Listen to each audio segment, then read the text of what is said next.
menyapamu dengan nikmat pemberiannya, seakan Allah mengatakan begini, wahai hambaku, berterima kasihlah, bersyukurlah, jangan suka mengeluh. Ini tabiat orang tidak bahagia, itu suka mengeluh. Suka mengeluh itu adalah satu penyakit di kolbu, di hati. Jika dibiarkan, dia akan tambah besar. Tambah jabatan, tambah gaji, keluhannya tambah. Ya, di depan mungkin nunduk-nunduk, di belakang ngeluh. Nah, itu yang terjadi kebanyakan pada orang yang dapat nikmat zahir tapi tidak dapat nikmat yang batin. Jadi apa nikmat batin itu? Nikmat batin yang paling tinggi itu bernama keikhlasan, ketulusan, kesyukuran. Orang-orang yang bersyukur gak mesti kaya, dapat sedikit dia sudah berterima kasih, dia sudah bersyukur kepada Allah. Maka orang-orang begini, kalau nikmatnya nambah, syukurnya nambah.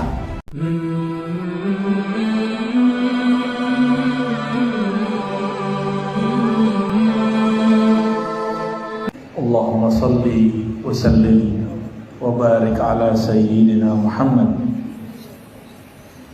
Amma ba'du, puji syukur kepada Allah Subhanahu wa taala. Meskipun kita tidak pernah berjanji bertemu, tapi Allah pertemukan. Tidak pernah mungkin merencanakan jauh hari, tapi kemudian Allah yang menentukan. Dengan nikmatnya semua urusan menjadi berkah. Dengan rahmatnya insya Allah hati kita menjadi tenang. Waktu pandemi mungkin sudah tidak terasa ya. Dulu semua orang ketakutan, tapi sekarang sepertinya sudah tidak ada rasa takut itu. Nah, siapa yang menghilangkan itu? Allah yang menghilangkan. Maka kita bersyukur kepada Allah Subhanahu wa taala. Tentu yang paling penting yang kedua adalah wujud kita ini ada karena sang rahmatan lil alamin itu adalah baginda Nabi Muhammad sallallahu alaihi wasallam. Maka sebagai bentuk rasa syukur kepada Allah, tidaklah diterima kecuali seseorang itu berterima kasih kepada baginda Rasulullah sallallahu alaihi wasallam. Yang saya hormati bupati atau yang mewakili dalam hal ini Pak Sekda dan semua jajarannya dan mitranya. Saya tidak mungkin sebutkan satu persatu. Kalau di kampus itu IBIT gitu Pak. IBIT itu ngikut yang sebelumnya aja ya, yang udah dibacain di situ. Ya, ada rektor juga di sini ya, masya Allah. Ya. Sama-sama akademisi. Allah Subhanahu wa taala mencintai ulama yang beramal, umara yang amanah. Dua-duanya kekasihnya. Negeri ini tidak akan beres kalau yang ngurus cuma ulama. Mesti ada umaranya. Umara itu ada umara pemerintahan, ada keamanan, ada pengadilan, segala macamnya. Dan semua itu anugerah subhanallah. Ya subhanahu azza wa jalla, wa nas'allaha ay yuwaffiqana ila ma yuhibbuhu wa yardah. Mohon izin, belum kuat berdiri lama Bapak Ibu. Turun mobil, duduk sebentar, naik lagi. Ini perjalanannya agak panjang. Kami dari Kota Padang, Padang Panjang, Payakumbuh, ziarah menziarahi orang-orang yang sudah meninggal. Tapi juga yang masih hidup. Jadi kalau guru saya masih hidup, saya kunjungi yang masih hidup. Habis itu kita transit sebentar ke Kampar dulu. Sampai di Kampar pun kami ziarah. Ada dua orang. Ada Syekh Ja'far, ada Syekh Abu Bakar. Jadi kami ziarah ke sana. Kalau ada satu lagi yang tidak saya ziarahi tapi sudah sering, namanya Syekh Abdul Ghani Batu Basure namanya ya. langsung ke Pekanbaru, transit sebentar, ini baru sampai. Ya, jadi mohon maaf kalau nggak kuat berdiri. Kalau berdiri takutnya Pak Sekda nanti harus gendong saya nanti. Siap. Sebelumnya mari kita mulai kajian, anggaplah santai ya. Kajian ini dengan membaca surah Al-Fatihah. Semoga pikiran hati kita semua Allah berkahi, Allah bukakan. Al-Fatihah. Bismillah.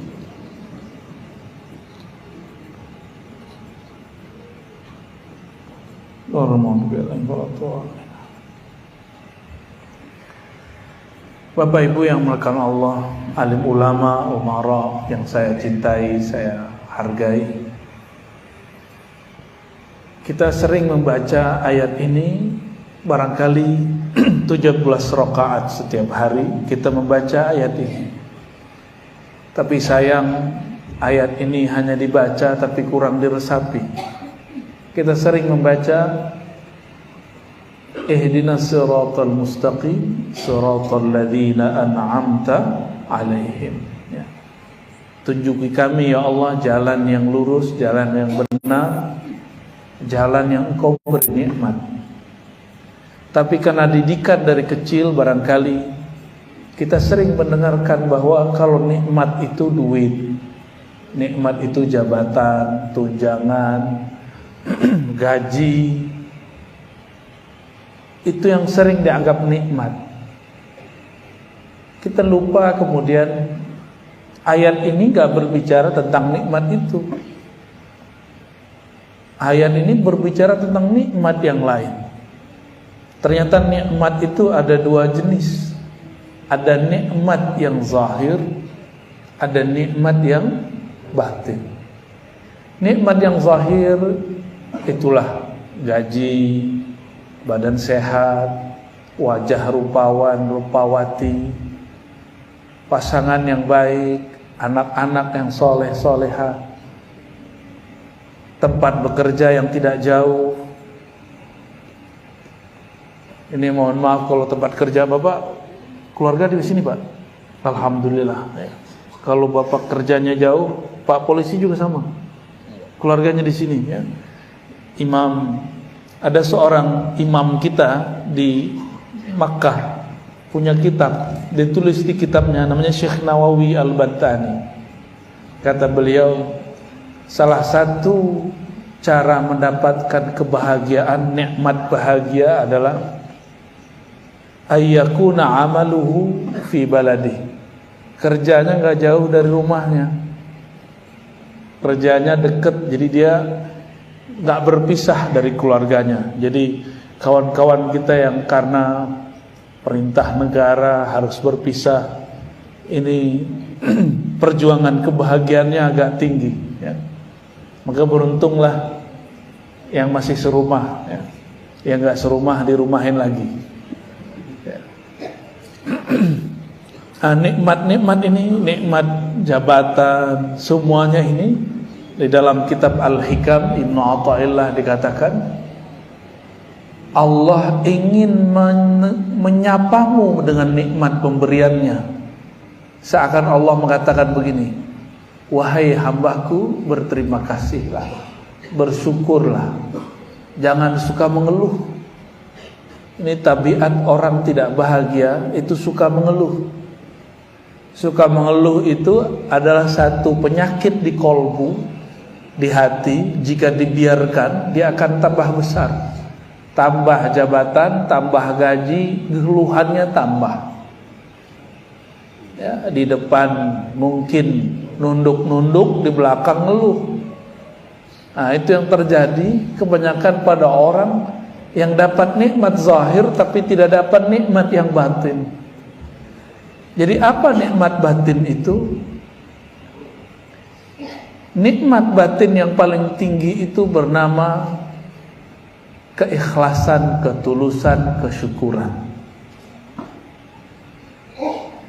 Orang-orang yang bersyukur gak mesti kaya, dapat sedikit dia sudah berterima kasih, dia sudah bersyukur kepada Allah. Maka orang-orang begini, kalau nikmatnya nambah, syukurnya nambah. Bukan nikmatnya dulu yang bertambah baru syukurnya bertambah, tapi emang dia sudah punya karakter suka bersyukur. Ada kesalahan menerjemah para pengkhotbah di setiap Jumat atau setiap ceramah. Kebanyakan ngomong gini, Bapak Ibu ingin tambah nikmat gitu. Pasti semuanya bilang iya, benar gak? Ibu-ibu pengen nambah nikmat gak? Kalau bapak-bapak saya tanya semangat nih, bapak-bapak mau nambah nikmat gak? Wah, bapak-bapak udah ngerti maksudnya. Kita gak terusin deh. Kalau mau tambah nikmat, syukur, nanti Allah tambah.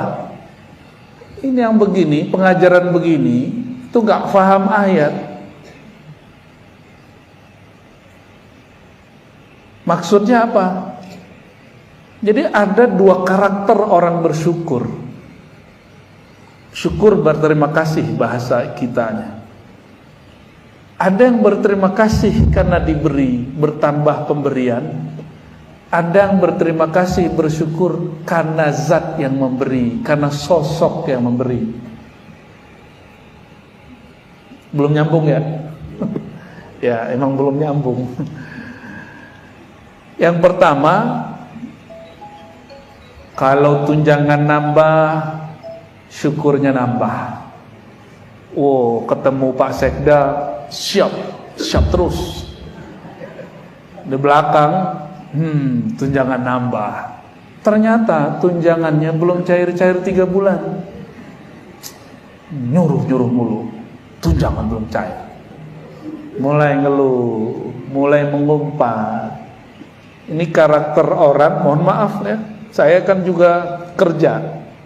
Saya masih dosen, alhamdulillah masih aktif ya. Ada Pak Rektor, saya juga masih aktif. Masih ngajar. 3 hari dalam seminggu saya masih ngajar untuk mahasiswa S2 dan S3. Dulu anak S1 juga kita ngajar, tapi nggak sanggup lagi. Satu semester 6 kelas, bunuh diri. Bunuh dirinya pas akhir semester, nginput nilai. Ya terbersit juga di hati kadang. Gaji segini. Tuh, kayaknya kita sama aja deh ya. Tapi saya nggak pernah sampaikan kecuali barusan. Itu cuma mengandai-andai. Karena ketika duduk-duduk bersama teman-teman para dosen, rata-rata obrolannya pulus. Duit. Saya melihat-lihat, karena institusi kami institusi yang banyak ustadz dan kiainya, itu saya mikir-mikir, ini beneran ustadz nggak ya? Saya pandang-pandanglah diri, jangan-jangan saya nggak bener ini. Kalau bukan ulama, bukan ustadz, maklum. Tapi kalau dia seorang yang mengerti agama, ini perlu diperhatikan mendalam. Wajar umat kita suka mengeluh. Tambah tunjangan, ada istilahnya Pak Sekda, gaji 13 ya? Iya Pak. Udah cair belum? Udah habis ya? Udah habis kali. Kayaknya seneng. Tambah pemberian, tambah syukur. Kurang pemberian, telat pemberian, tidak bersyukur. Ya.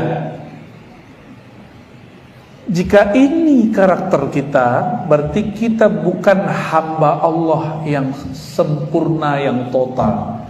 Kita baru hamba pemberian, hamba duit. Apa kata Nabi? Sungguh lelah hamba harta. Dulu harta tertinggi disebut dinar dirham. Ta'iba abdud dinar, ta'iba abdud dirham. Sungguh lelah hamba rupiah. Sungguh lelah hamba dinar dan dirham. Jadi kalau orang lelah, wajar nggak ngeluh? Nah ini tips bapak-bapak memimpin. Kalau ada orang ngeluh, bawahan kita ngeluh, mungkin dia kelelahan. Apalagi kami di Jakarta itu sering kena macet. Kalau udah macet, apa yang terjadi? Orang ngutuk ngumpat. Yang paling parah, ada motor ngumpat mobil, mobilnya baru. Ya, ini masa setahun lalu atau 2 tahun lalu, masa-masa pandemi, masa-masa panik itulah. Ada satu mobil lewat di seberang kita, dia mau ke kiri, mau mampir, mau berhenti sepertinya.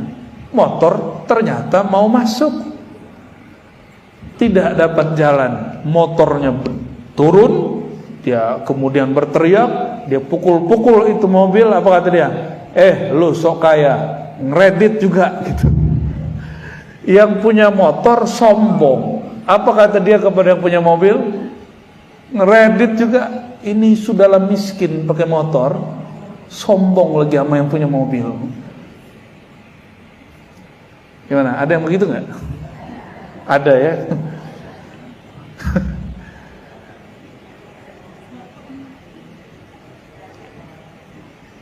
Allah lebih gak suka lagi yang begitu.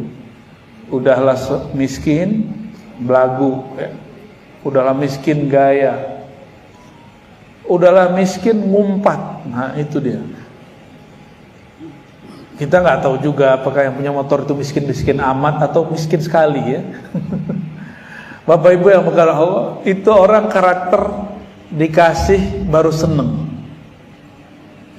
diberi baru seneng. Dia nggak mandang sebenarnya dia sedang berhadapan dengan siapa. Tapi ada hamba yang kedua. Hamba yang kedua, hamba yang dia berterima kasih bukan karena pemberian, tapi karena melihat zat yang memberi, sosok yang memberi. Ini baru hamba Allah. Bapak Ibu, ini saya kasih contoh biar gampang. Pak Sekda kan dompetnya tebel nih ya. Alhamdulillah. Amin gitu dong, alhamdulillah. Pak Sekda ya lebih keren Pak Sekda lah. Pak Sekda itu nggak ada pensiunnya kecuali pensiun dini. Atau mau nyalon langsung pensiun. Benar Pak Sekda ya. Kalau Bupati, mohon maaf kan Bupati Bumpol lagi hadir nih. Bupati 5 tahun, ya kan? Kalau mau maju lagi setahun atau 2 tahun sebelum, dia harus nonaktif juga. Yang kerja Pak Sekda lagi. Pak Sekda punya teman ini suka muji, tapi untuk cari muka biar dapat bantuan. Soalnya nih orang suka bawa proposal. Pasti Pak Sekda punya kawan begini. Ya, beliau nggak enak untuk ngangguk, nggak enak. Ini orang muji-muji kalau lagi mau ada proposal atau proposal cair. Kalau belum, Sekda ini nggak tahu diri, ya, ngomong itu di belakang. Tapi di depan ngomongnya apa? Pak Sekda yang amanah, Pak Sekda yang baik hati. Tapi di belakang, awas loh. Jadi orang karakter-karakter begini senangnya kalau yang dia mau hajatnya sampai ditunaikan oleh orang yang dia puji, baru dia bahagia, baru dia memuji. Dia memuji karena keinginan dia, hajat dia ditunaikan. Kita punya teman begitu, nyaman gak Pak Sekda? Enggak nyaman. Sepakat kita Pak Sekda. Berarti ruh kita sama karakternya. Ada orang mau ngubungin kita, mau nelpon kita, mau datang ke kita cuma pas masalah doang. Kira-kira gimana Pak Sekda? Nggak nyaman, cuma karena dia orang dekat, ya udah kasih aja deh. Tapi kalau bisa dia nggak datang. Kalau orang tuh nelpon diangkat nggak Pak Sekda? Pura-pura sibuk. Kalau dia datang, ya udah kasih buru-buru. Nah inilah kenapa ada orang dia setiap kali minta dikasih oleh Allah, karena Allah kesel sama dia. Udah dikasih aja deh, berisik, bising. Banyaklah orang karakter begini, memuji karena ingin hajatnya ditunaikan, menyembah karena ada tujuan yang ingin dicapai, yaitu menyenangkan diri sendiri, mendapatkan nikmat yang zahir.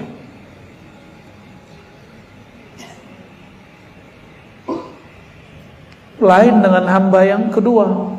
Yang kedua ini, itulah teman sejati.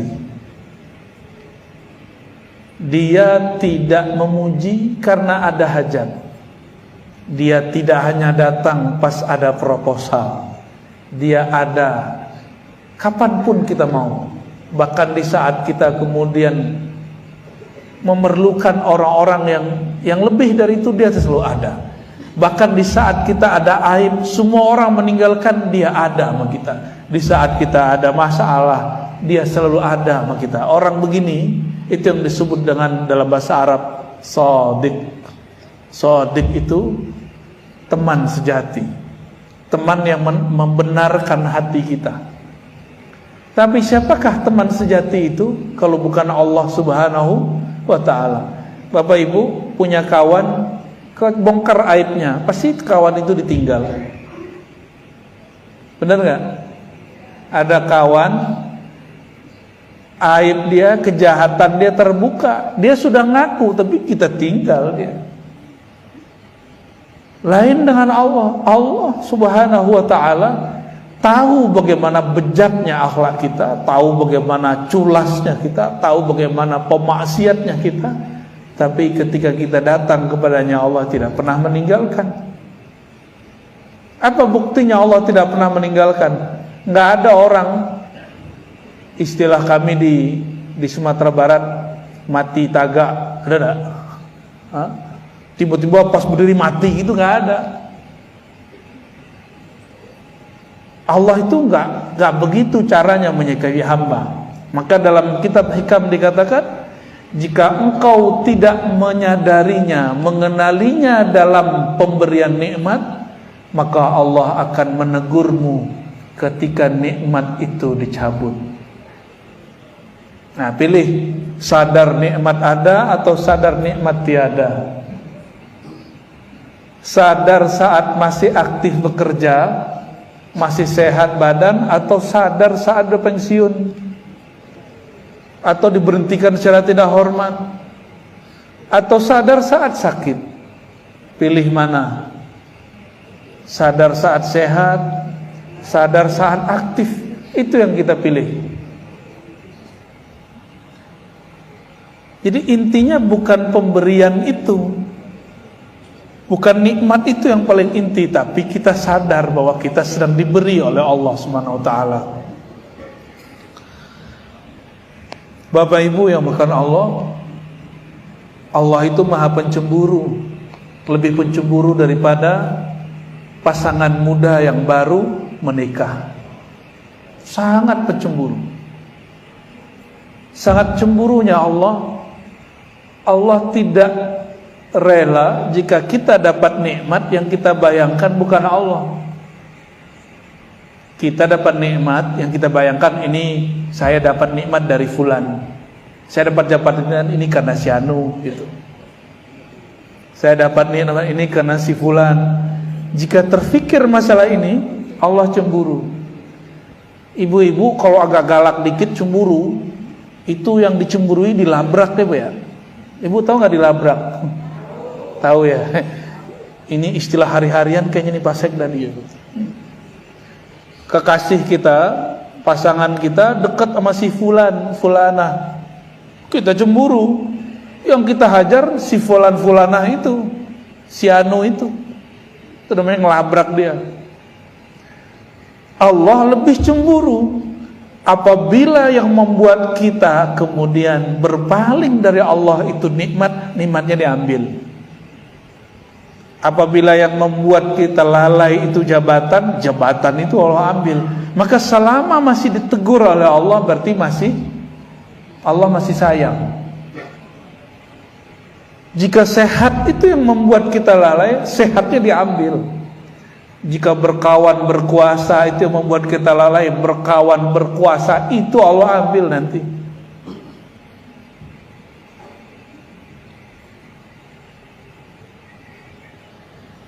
Itu yang disebut di ayat tadi oleh qari kita tadi, wala takunu kalladzina nasullaha fa ansahum anfusahum ulaika humul fasikun. Surat Al-Hasyr ya. Janganlah kamu menjadi orang yang melalaikan Allah, yang melupakan jasa-jasa Allah. Kenapa? Allah Maha Pencemburu. Saya sering ketemu pengurus masjid, itu cintanya dengan masjid. Apa yang terjadi ketika dia sudah tidak jadi pengurus masjid?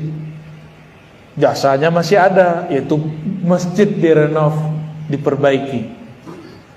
Ketika dia tidak dihargai, apa omongannya? Itu masjid kalau bukan karena saya nggak jadi. Saking cemburu dan cintanya kepada masjid, tapi dilupakan oleh orang-orang tertentu. Nah, kalimat-kalimat ini muncul, tapi karena yang berkalam hamba, efeknya tidak begitu. Kalau yang berkalam orang berpenguasa, misalnya gini, ada pemimpin, di bawahnya ada orang naik, tapi melupakan atasannya ini. Tapi jabatannya belum tinggi-tinggi amat, itu bisa ditendang. Kalau bahasa formalnya apa Pak Sekda? Dimutasikan ya. Wah, itu bahasa keren itu ya, biar gak horor-horor amat. Dipindah tugaskan. Masih mending dipindah tugaskan kalau dicabut. Oleh karenanya kita tidak diperkenankan mencintai nikmat, tapi kita hanya diperkenankan mencintai yang memberi nikmat. Siapa yang beri nikmat? Jadi yang kemudian memberi nikmat jabatan, pekerjaan, itu bukan atasan. Yang ngasih itu mutlak Allah, nggak ada lagi. Karena rezeki itu Allah yang atur dan tidak pernah tertukar. Oleh karenanya Bapak Ibu, mungkin ada yang dia sudah mentok jabatannya, seharusnya dia merasa dapat jabatan A, B, C, D, tahu-tahu orang baru yang masuk. Ini terjadi di semua instansi, baik swasta apalagi negeri. Jangan ngomong begini, sayang capek ke orang yang dapat. Ini saya di mana-mana dengar begitu, di semua provinsi dengerin orang ngomong begitu. Di semua instansi orang ngomong begitu. Maka kita sering nanya kepada jamaah, Bapak Ibu, kalau JNE, POS, apalagi namanya, GNT, apalagi itu ngirim barang, ditulis alamatnya jelas, nyampe nggak? Iya. Mungkin nggak udah ditulis terus nggak nyampe? Hampir tidak pernah. Masa Allah kalah dengan JNE dan POS? Allah Maha tahu, belum kita lahir nama kita sudah Allah tahu. Apa hajat kita Allah sudah tahu. Apa nanti jalan hidup, karir kita Allah sudah tahu. Oleh karenanya Allah tidak akan pernah salah memberikan jalan hidup ini. Jadi nikmat karir, nikmat kerja itu semuanya sudah ada. Gak usah khawatir. Kalau faham bab ini, hilanglah rasa iri dengki. Jadi kalau masih ada iri dengki berarti belum faham bab ini. Kalau masih mengeluh, kok dia bukan saya, kan saya yang berjasa, berarti belum faham bab ini. Ini namanya tauhid rizqiyah. Ini istilah wa mimma razaqnahum yunfikun. Ayatnya sudah hafal semua. Nahnu narzuquka, kami yang memberi rezeki kamu. Kami yang kirim rezeki, rezeki jabatan, rezeki gaji, tunjangan, rezeki apapun itu. Dan Allah tidak akan pernah salah mengirim rezeki. Gimana? Masih mau iri sama orang? Ya. Dan setahu saya, setahu kami, orang yang paling sengsara di dunia itu orang yang paling banyak iri dan dengkinya, terutama masalah nikmat. Kenapa? Karena dia salah paham kepada Allah. Jadi orang iri dengki itu dia bukanlah sedang menyalahkan si hamba yang dia tidak suka. Misalnya nih, saya dengan beliau misalnya pangkatnya sama nih. Ini pangkat apa namanya nih Pak? Kapten. Pak Kapten ya, Pak Ardin, bener. berhenti 3 balok. Kita nih sama, Pak Ardin sudah lama bertugas, harusnya naik nih. Habis kapten apa Pak? Habis kapten, mayor. Yang dilantik, yang diangkat, yang kemudian naik pangkat saya. Yang lama bekerja belum.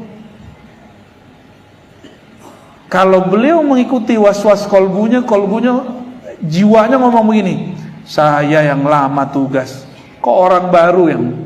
Nah, ini saya dengar di semua tempat bekerja Pak. Semoga beliau nggak begitu ya. Di semua lini, di semua departemen. Heran juga kita ya.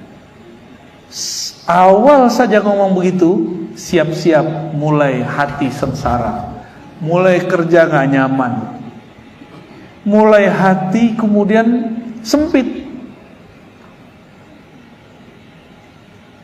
Nah, keselnya ditumpahin ke istri, istri terpengaruh, ikut juga. Akhirnya bapak benci sama saya. Di saat itu sebenarnya bukan bapak benci kepada saya, tapi sedang benci kepada Allah Subhanahu wa ta'ala. Berarti kita menuduh Allah, Allah salah angkat orang. Ya enggak? Sama dengan tahun lalu, berapa sebelum pandemi, kita udah nyoblos siapa, yang kepilih siapa. Marah-marah, ngamuk-ngamuk. Itu sama dengan menuduh Allah, Allah salah urus negeri ini. Nah, hati-hati ya. Sifat qanaah ini kemudian gak muncul pada umat Islam. Katanya umat Islam, katanya hamba Allah. Kalau hamba Allah tahu bab namanya qanaah, tahu bab namanya syukur dan sabar. Kalau yang kita pilih, yang kita mau gak terpilih, sabar. Bukan ngamuk-ngamuk, bukan menghujat. Maka orang berkopiah tapi menghujat, kata-katanya kotor, itu bukanlah hamba Allah yang sebenarnya. Itu dia hamba nafsunya.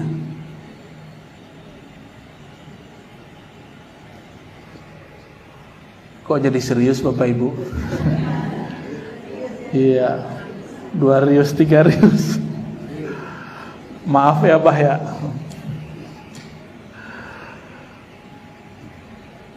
Jadi orang-orang iri dengki itu bukanlah dia sedang benci kepada orang yang dia iri, dia sedang menuduh Allah. Itulah kenapa Allah tidak ridho kepada orang yang iri dan dengki. Itulah kenapa Allah tidak ridho kepada orang yang suka mengeluh. Ada orang ngomong gini, hidup saya susah, payah, disuruh-suruh mulu, tapi saya sabar. Kedengaran nama gurunya, apa kata gurunya? Orang sabar itulah syakwa. Orang sabar itu tidak ada keluhan. Kalau masih mengeluh bukanlah sabar. Gimana? Mulai belajar sabar, kurangi mengeluh. Kurangi mengeluh, siap-siap bahagia. Orang yang tidak mengeluh itu orang paling bahagia sealam semesta. Walaupun hidupnya biasa-biasa aja. Dulu waktu masih sangat muda, punya kerjaan, gaji 300 ribu, 500 ribu, seneng. Dulu kita mikir coba gaji 5 juta. Ya, pas gaji sudah 5 juta, mikir lagi coba gaji tunjangan 10 juta. Udah begitu kayaknya enak deh, tetangga sebelah gajinya 15 juta. Tapi di dunia kerja sama-sama ngantor, dia lebih 500, kita kurang 500, itu keselnya udah bukan main. Temen diajak rapat, kita nggak diajak rapat. Waduh, hati kayaknya teriris-iris. Ya. Berarti ada orang di saat diberi nikmat yang zahir, dia tidak menyadari itu nikmat, justru dia malah tersiksa. Siksaan itu ada pada apa? Bukan ketika disuruh sit up dan push up atau guling-guling angkat barang. Ketika hatinya gak nyaman, itulah siksaan yang Allah awalkan di dunia. Maka ingat itu, mengeluh adalah siksaan pertama di alam semesta. Setiap kali orang meluh, disiksa hatinya. Apa kata mak-mak nih Pak? Halo Pak, kata mak-mak nih, walaupun makan kurang, yang penting tetap dengan yang disayang. Tapi saya nggak yakin itu ya. Nggak yakin itu. Ya, tapi itulah gombalnya orang jatuh cinta. Biarlah hidup susah, yang penting jangan bikin susah hatiku bang. Gitu Pak. Jangan bikin hatiku gelisah bang. Ya Bu ya. Tapi nggak bisa begitu. Itulah ujian bapak-bapak, ibu-ibu. Ya, doain aja. Allahumma sholli wa sallim barik alaihi. Sampai jam berapa kita nih Pak? Jangan sampai jam 5. Saya belum jamak Pak. Saya jamak kosor soalnya. Bapak Ibu yang melakukan Allah, mau jadi hamba nikmat atau hamba Allah yang memberi nikmat? Pilih mana Bapak Ibu? Pertama atau kedua? Mau jadi hamba nikmat atau Allah sang pemberi nikmat? Bener nih. Orang begitu tidak akan memuji dengan untuk menjilat. Dia memuji aja. Tapi kalau hamba nikmat, itulah para penjilat. Karena ini mulai dekat-dekat tahun politik, hamba penjilat mulailah banyak. Seperti ulat bikin gatal. Orang-orang yang menjilat itu karena dia tidak melihat zat yang memberi nikmat, maka dia memuji, tidak ada ketulusan. Ibu-ibu dipuji waktu masih gadis nih, kamu cantik ya, I love you gitu. Karena teman kita ini suka ngegombal, kita tahu itu bukan kata-kata jatuh cinta, dia hanya suka gombal. Tapi pas lagi jalan, duduk-duduk, mata ini tiba-tiba tertuju ke satu sudut, ada wajah yang menarik di sana. Ketemu mata, bersir di dalam dada. Ditanya nama doang melayang. Namamu siapa Neng? Kalau di sini apa Ade ya? Ade, namamu siapa? Mau jawab bibirnya udah gemetar duluan. Cuma ketemu pandang sudah seneng, apalagi ditanya nama. Inilah makna Sayyidina Ubay bin Ka'ab ketika Nabi SAW mengatakan, wahai Ubay, sesungguhnya Allah mengirimkan salam untukmu. Sesungguhnya Allah menyuruh engkau, bukan kirim salam ya, sesungguhnya Allah menyuruh engkau membacakan Quran untukku. Ubay matanya berkaca-kaca. Apa kata Sayyidina Ubay? Ya Rasulullah, samani, apakah dia menyebut namaku? Ternyata nama kita disebut oleh Sang Maha Kekasih. Senangnya bukan main. Itu sebabnya kita ini suka cari tahu. Kalau kita suka seseorang, kita tanya sama temennya, dia pernah ngomongin aku nggak gitu. Bener nggak? Ya kayaknya udah lupa masa muda nih ya. Sekarang udah mainnya sudah main langsung message ya. Udah langsung tembak ya. Sayyidina Ubay bin Ka'ab senangnya namanya disebut oleh Allah. Bagi dia Allah itu bukan yang suka ngancam-ngancam. Bagi dia Ubay menganggap Allah itu yang maha dicintai, yang maha kasih, yang maha sayang. Dari kecil kita dididik sama orang tua, mohon maaf, atau guru-guru, sholat, kalau sholat neraka, gitu kan? Ntar kamu disiksa Allah loh. Akhirnya yang masuk ke alam bawah sadar kita, Allah itu tukang siksa, Allah itu ngancem-ngancem pakai neraka. Bener ya? Yang terbayang dulu begitu. Kalau beramal ini kamu ntar dapat surga. Jadi kita ini selalu sama Tuhan ada harganya. Bertransaksi namanya. Ini kurang baik. Untuk menjadi seorang hamba ini kurang baik. Akhirnya kita hanya kenal Allah bab ancaman. Makanya anak-anak ini semakin diancam semakin lari hari ini. Karena kita kurang menampilkan Allah yang maha sayang. Mohon maaf, semoga di sini tidak begitu ya. Pemimpinnya tidak bab panitia ancaman. Tidak hadir, diancam, tunjangan dipotong. Telat 5 menit dipotong sekian, tidak hadir ini dipotong sekian. Itu ancaman semua. Itu sistem ancaman karena dari kecil kita dididik seperti itu. Terasa nggak oleh Bapak Ibu yang bekerja bahwa suasana kantor kita kadang-kadang suasana ancaman, benar nggak? Tuh kan, siap-siap Pak Sekda.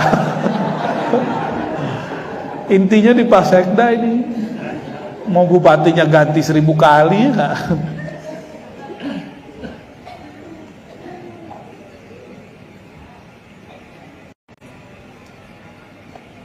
Kita diperhatiin sama orang yang kita suka.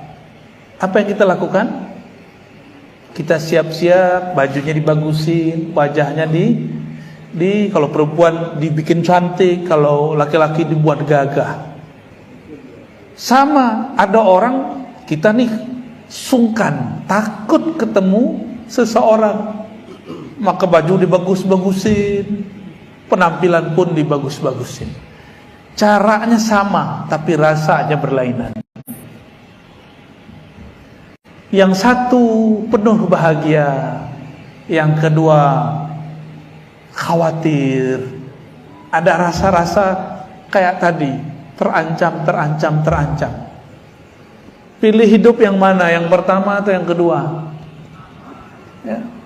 Mencari cinta atau menghindari siksa? Mending mencari cinta.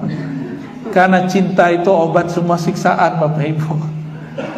Saya minum dulu ya. Bismillah.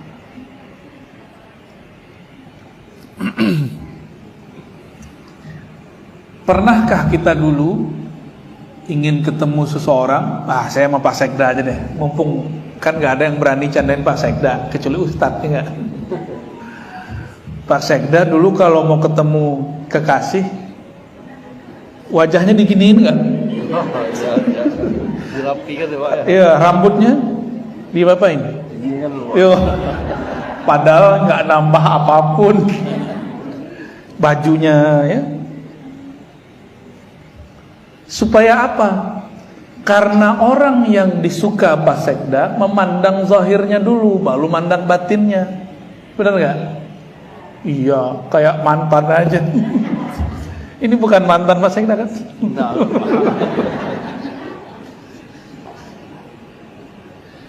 karena yang hendak dipandang adalah muka, wajah, rambut, dan baju, dan pakaian, maka yang dibagus-baguskan dari ujung rambut sampai ujung kaki. Kalau Allah, apa yang dipandang oleh Allah? Hati yang dipandang Allah. Dan Allah mandangnya cuma pas sholat atau setiap saat? Setiap saat. Kolbu ini, kolbu cantik, itu kolbu yang gak ada noda. Noda sombong, noda iri dengki, noda kebencian, noda kelalaian. Nodanya harus bersih, supaya Allah nyaman mandangnya. Tahu gembel gak? Tahu apa tuh gembel? Bukan gombal. Pakaiannya jelek, bajunya jelek, wajahnya amburadul, rambutnya Masya Allah, rambut berantakan, itu namanya apa ya? Berantakan aja deh ya. Bau, mau nggak deket-deket dia? Kuat nggak ngelihat dia? Nggak kuat. Apabila ingin mengundang pandangan Allah ke dalam kolbu, mencari perhatian Allah yang maha kasih, jangan biarkan ada bau di dalam hati. Bau iri dengki, bau kesombongan. Jadi mulai siang ini, udah masuk sore ya, coba kita latihan kurangi membenci orang, walaupun dibenci dia. Kurangi ngomongin orang walaupun kita diomongin dia. Saya yakin nih Pak Sekda nih banyak yang ngomongin nih. Iya, pasti banyak. Karena semakin orang naik, semakin banyak ngomongin. Kalau nggak mau diomongin, dibawa-bawa aja. Ya, Pak Sekda pasti nggak mau diturunin. Nggak mau Pak ya? Pasti nggak mau. Nah, Bapak Ibu yang bukan Allah, maka la in syakartum itu mesti diluruskan maknanya. Jika engkau bersyukur, aku tambah nikmatmu. Bukan mensyukuri nikmat semata, tapi bersyukur kepada zat yang memberi nikmat. Memuji Allah karena Allah memang terpuji, bukan karena ingin diberi. Jangan seperti orang para penjilat, dia memuji karena ada yang dia mau. Maka pujilah Allah karena memang kita ingin menjadi hamba Allah. Begitu juga temanilah kawan kita, teman bekerja, atasan, karena memang dia layak dihormati. Ini yang membuat nyaman. Itulah kenapa Allah itu hanya satu. Itu juga kenapa pemimpin itu gak banyak. Di satu institusi cuma satu pemimpin. Semakin dia tinggi, semakin banyak orang penjilat, dia semakin kesepian. Allah Subhanahu wa taala karena maha sempurna, walaupun orang menjilat kepadanya, hamba memujinya bukan karena dia terpuji, Allah tetaplah memberi. Walaupun orang yang meminta itu musyrik, Allah tetap beri.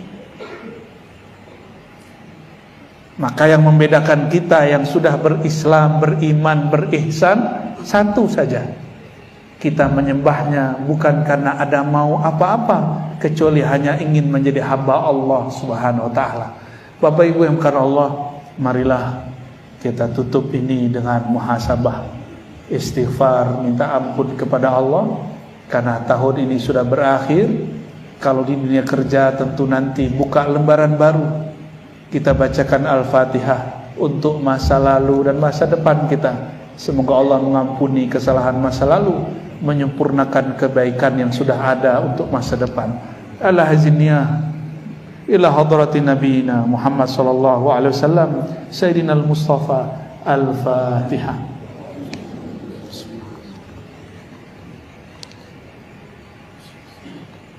Syiratal ladzina an'amta alaihim. Astaghfirullahalazim. Sama-sama.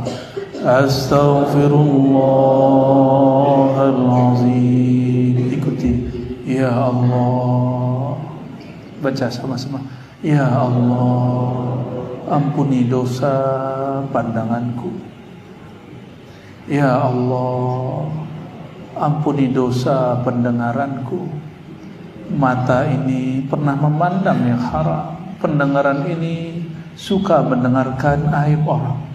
Lisan ini ya Allah suka mengata-ngatai orang, membicarakan keburukan-keburukan orang.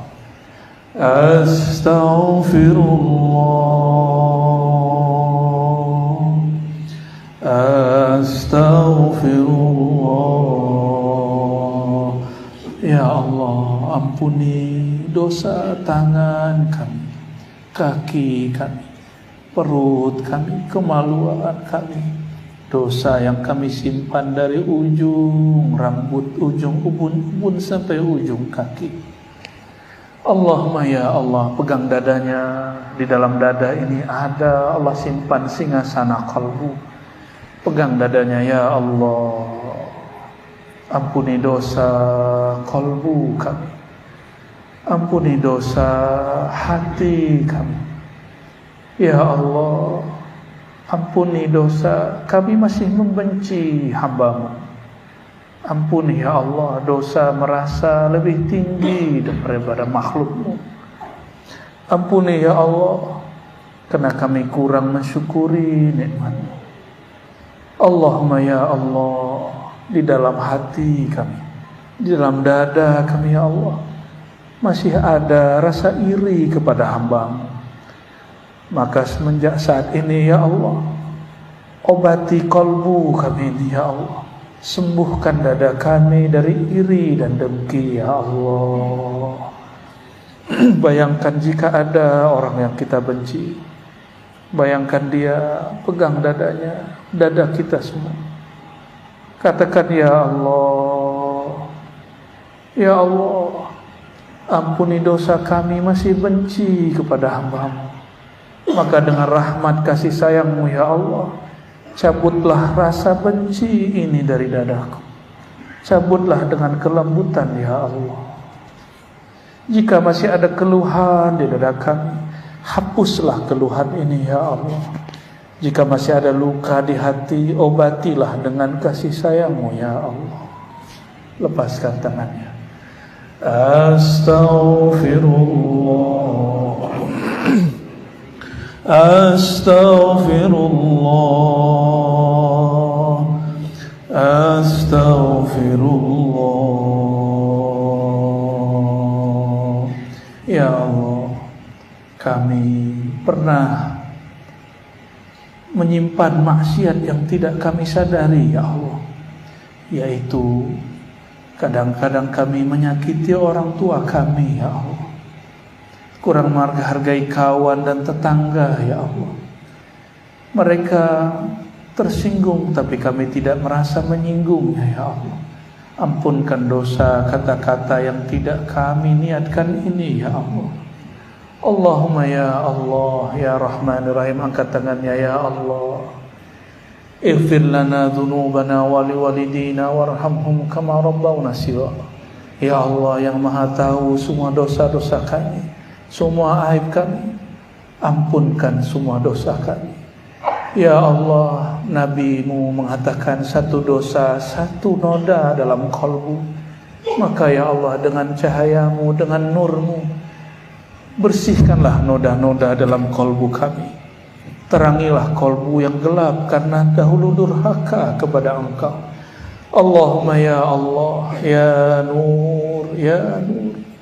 Jika satu kegelapan, satu noda membuat kami gelisah, maka ya Allah, berikanlah setetes cahaya, cahaya Nabi-Mu, cahaya Nabi Muhammad SAW ke dalam kolbu kami, sehingga muncul rasa bahagia, rasa bersyukur, tidak mengeluh, memuji karena Engkau layak dipuji, bersyukur karena Engkau layak disyukuri.